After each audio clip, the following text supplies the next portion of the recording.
না, 3 জনকে ধরছে। আমরা বলতে চাই আলেমদের রক্ত নিয়ে খেলবেন না।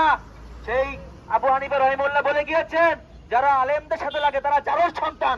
সুতরাং আলেমদের রক্ত নিয়ে খেলবেন না, তৌহিদি জনতাকে নিয়ে খেলবেন না।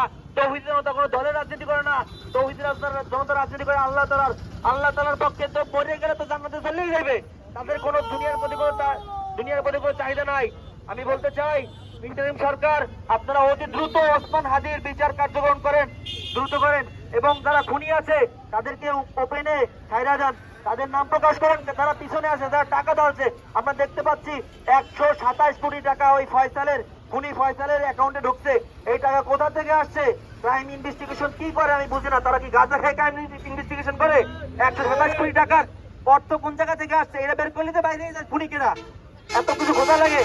সুতরাং আমরা বলতে চাই আপনারা অতি দ্রুত ওসমান হাদির বিচার কার্যক্রম দ্রুত করেন, অথবা তৌহিদি জনতা, ছাত্র জনতা আবারও মাঠে নামতে বাধ্য হবে, আবারও জুলাই হবে, আবারও বিপ্লব হবে। ইনকিলাব জিন্দাবাদ।